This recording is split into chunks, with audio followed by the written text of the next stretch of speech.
안녕하세요. 저 SPP넷에 대해서 발표할 김참희입니다. 일단 SPP넷에 대해서 간단하게 정리하고 그 다음 자세한 내용을 살펴보려고 하는데요. SPP넷은 고정 크기의 입력 이미지만 넣을 수 있는 기존의 CNN의 한계를 극복하고 다양한 입력 이미지 크기와 스케일에서도 일관된 특징을 추출할 수 있는 유연한 네트워크를 설계했다는 점이 큰 기여입니다. 여기에서 사용한 SPP를 간단하게 이야기하자면 이미지 크기나 종횡비 상관없이 고정된 크기의 리프레젠테이션을 생성하고 다양한 빈을 활용해서 객체 변형과 스케일 변화에 로버스트한 특징이 있습니다. 이 부분에 대해서는 자세히 뒷부분에서 얘기하도록 하겠습니다. 어, 일단 기존의 CNN의 가장 큰 한계점은 앞쪽에서 언급했던 것과 같이 고정된 입력 이미지 크기를 요구한다는 것이었습니다. 만약에 이미지 크기가 맞지 않을 경우 크롭 자르거나 워핑 뭔가 변형을 시켜서 이미지를 고정 크기에 맞추는데 만약에 자르거나 변형을 하게 되면 여기 사진에 있는 것과 같이 원본 이미지와 다른 이미지가 될 수 있다는 단점이 있습니다. 그리고 심지어 크롭된 영역은 전체 객체를 포함하지 않을 수도 있고 종횡비를 왜곡했을 때에는 원본에서의 객체와 다른 객체가 될 수 있기 때문에 인식 정확도가 낮아집니다. 그런데 여기에서 궁금한 점은 CNN이 왜 고정 입력 크기를 요구하냐는 것인데 CNN은 주로 두 부분으로 이루어져 있습니다. 컨볼루션 레이어와 그 뒤를 따르는 완전 연결 레이어인데요. 컨볼루션 레이어는 슬라이딩 윈도우 방식으로 동작을 해서 활성화 값의 공간적 배열을 나타내는 피처 맵을 출력합니다. 그런데 이 다음에 오는 완전 연결 레이어는 고정된 크기, 길이의 입력이 필요합니다. 따라서 크기 제약은 네트워크의 깊은 단계에 위치한 완전 연결 레이어에서만 발생합니다. 때문에 본 논문에서는 네트워크의 고정 크기 제약을 제거하기 위해서 SPP 레이어를 도입했습니다. 마지막 컨볼루션 레이어에다가 SPP 레이어를 추가를 해서 고정된 크기의 출력이 그 플리 커넥티드 레이어로 전달될 수 있도록 하는 것입니다. SPP는 CNN 자체의 여러 속성들을 제공하는데요. 간단하게 이야기하자면 SPP는 입력 크기와 관계없이 고정 크기의 결과를 생성할 수 있다. 그리고 SPP는 멀티 레벨 공간을 사용하며 이는 객체 변형에 로버스트하다. SPP는 입력 스케일의 유연성 덕분에 다양한 스케일에서 추출한 피처를 풀링할 수 있다입니다. 그리고 여기 사진에서와 같이 CNN 아키텍처와 독립적이기 때문에 CNN 구조와 관계없이 잘 동작하고 빠르다는 장점이 있습니다. 여기에서 얘기하는 멀티 레벨 공간은 빈이라고 하는데요. 이미지를 나눈 작은 영역을 빈이라고 합니다. 여기에서 멀티 레벨 풀링은 뒤쪽에서 더 자세히 얘기하겠지만 각각 다른 크기로 나눠진 영역의 피처를 풀링해서 고정된 크기의 출력을 만들어내는 것인데 이때 작은 영역을 빈이라고 합니다.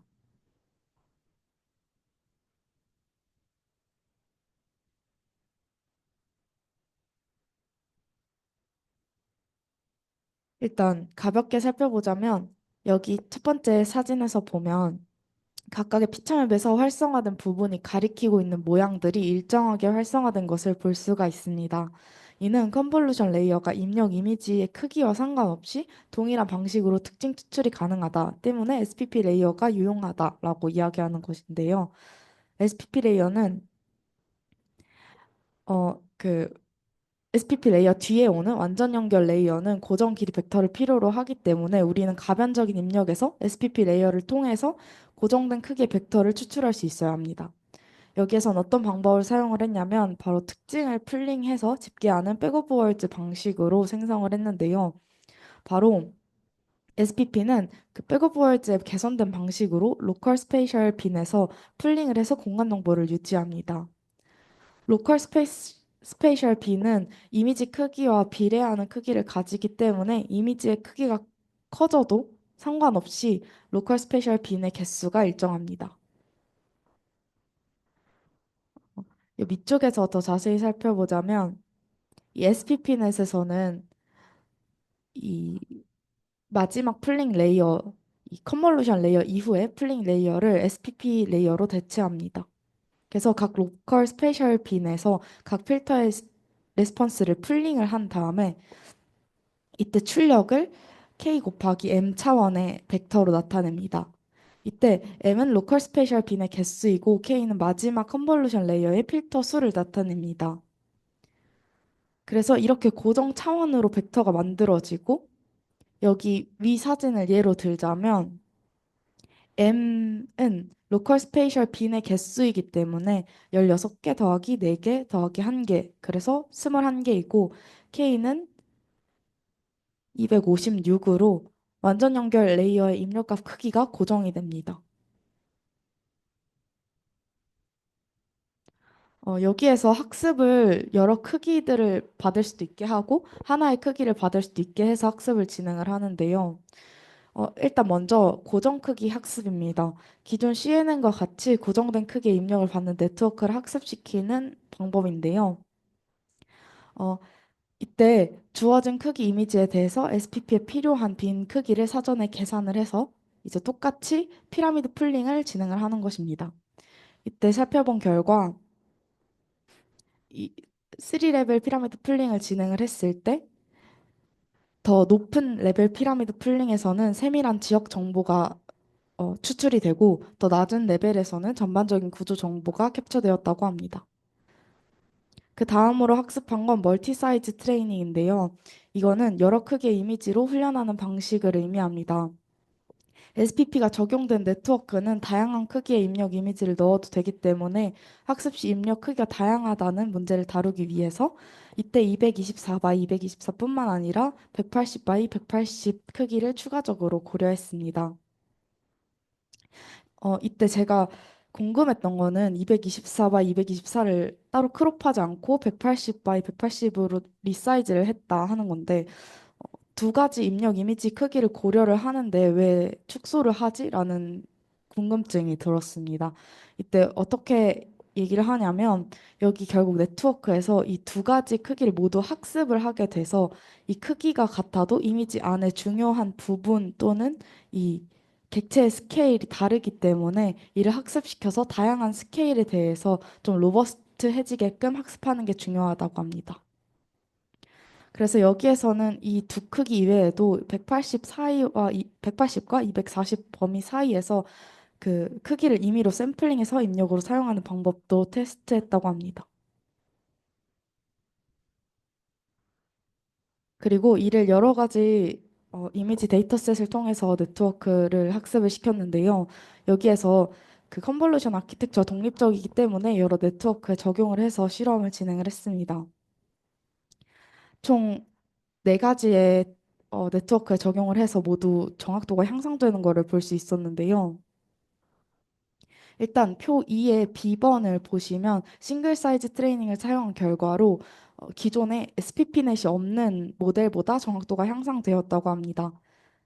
그리고 멀티레벨 풀링이 단순히 파라미터 수가 더 많아져서 뭔가 정확하게 예측하는 게 아니다라는 걸 증명하기 위해서 3레벨 피라미드를 활용한 네트워크를 학습시켰는데 이게 파라미터 수가 적은데 성능이 향상되는 효과를 가져왔다고 합니다. 그리고 표 2의 C번을 보시면 이건 멀티 사이즈 트레이닝을 사용한 결과인데요. 모든 아키텍처에서 에러가 감소했고 아까 말했던 것과 같이 180에서 224 범위 사이에서 무작위로 샘플링한 크기를 사용해서 평가를 했을 때 약간 더그 에러율이 조금 더 높았는데 이는 테스트 크기의 224가 좀 학습에 덜 사용되었기 때문에 학습에서 많이 학습되지 않은 데이터가 들어와서 더 성능이 나쁘다고 이야기를 했습니다. 그리고 이미지의 전체 뷰를 넣었을 때는 전체 뷰를 안 넣은 것보다 에러율이 감소해서 이는 전체 내용 콘텐츠를 유지하는 것이 중요하다는 것을 보여주었습니다. 그리고 본 논문에서는 객체 탐지 알고리즘에서 영향을 받아서 피처맵에 더 많은 멀티뷰를 사용을 했는데요. 여기에서 224, 224 크기의 윈도우를 이미지의 내 모서리와 중앙에 배치를 해서 한 이미지에서 5개 뷰를 생성을 하고 그리고 좌우 대칭 한 이미지에서 5개 뷰를 만들어서 총 10개의 뷰를 만들어서 이거를 실험을 진행을 했습니다. 기존의 크롭한 예측과 다르게 에러율이 비슷하게 낮아져서 유사한 성능을 보였다고 합니다. 그리고 다양한 스케일에서도 다양한 멀티뷰를 적용을 했을 때 에러율이 감소한 것을 볼 수 있었습니다. 그리고 네 번째 표는 이때 논문이 나왔던 당시의 기존의 최첨단 방법들과 비교한 결과인데요. 이때도 성능이 높게 나온다는 것을 볼 수 있고, 다섯 번째 표에도 11개의 모델을 조합한 결과 SPP넷은 총 3위를 기록했다고 합니다.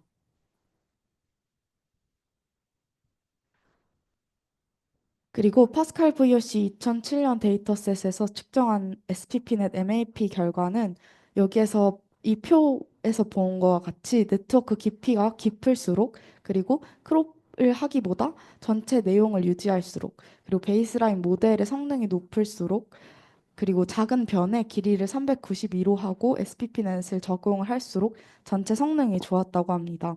이때 왜 하필 392일 때 최상의 결과가 도출되었을까라고 의문을 가졌을 때 본 논문에서 언급한 바는 이 파스칼 VOC 2007년의 데이터셋에서의 객체 크기가 학습을 진행한 이미지넷보다 훨씬 좀 작아서 이 작은 변이 224가 되는 것보다 392로 조금 키워야 객체 크기가 비슷해지기 때문에 392가 작은 변이어야 성능이 좋았다고 합니다.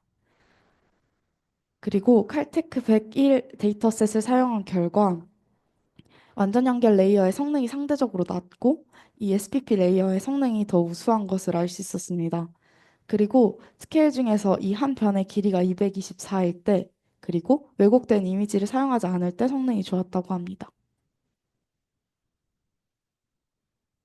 SPP넷은 객체 탐지에도 어, 적용이 되었는데요. 이 논문이 나오기 전에 가장 최신의 객체 탐지 방법이 RCNN 방법이었다고 합니다.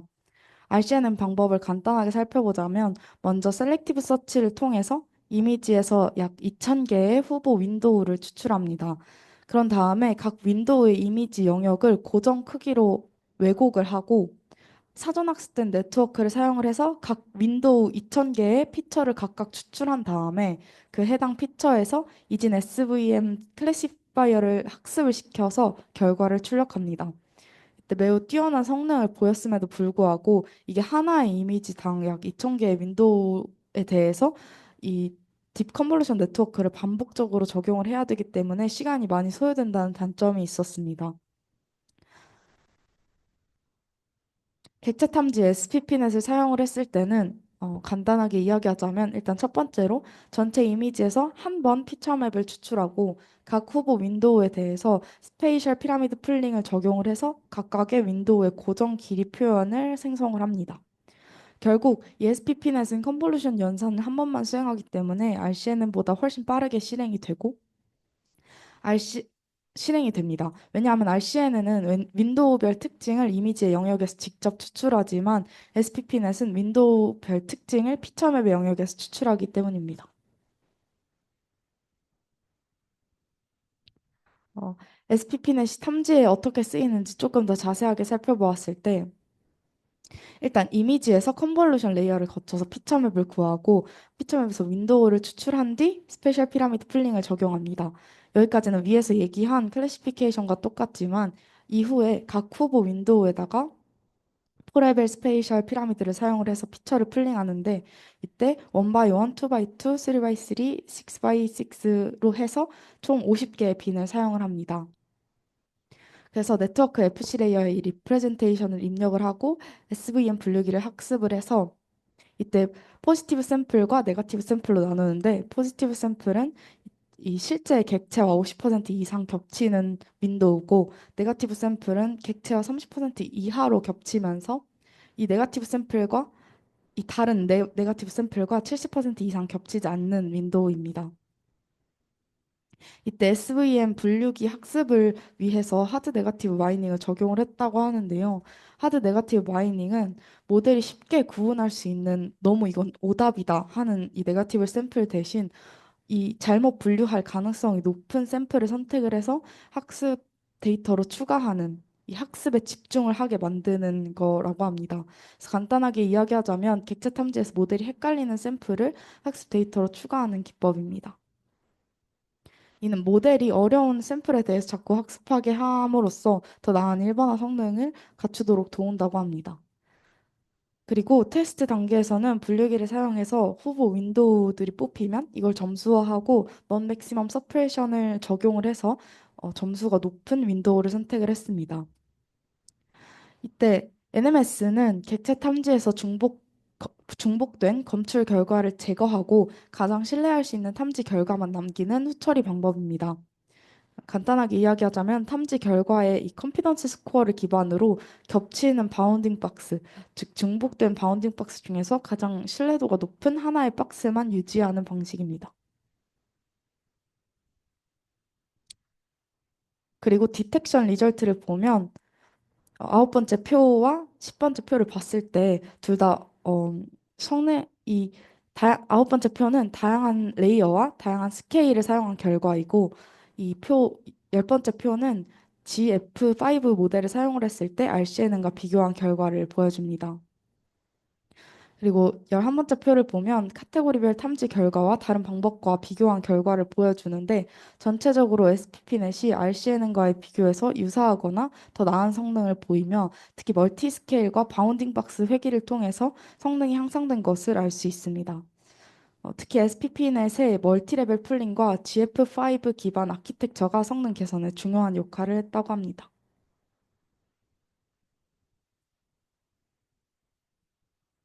결국에 이제 SPP넷은 다양한 스케일, 그리고 다양한 크기, 그리고 다양한 가로, 세로 비율을 처리할 수 있는 유연한 솔루션임을 알 수 있고, 본 논문에서는 이러한 SPP 레이어를 통합해서 네트워크를 학습하는 방법을 제안을 해서 분류 및 탐지 태스크에서 탁월한 정확도와 효율성, 빠름을 보였다고 합니다. 제가 참고한 사이트는 이렇고요. 감사합니다.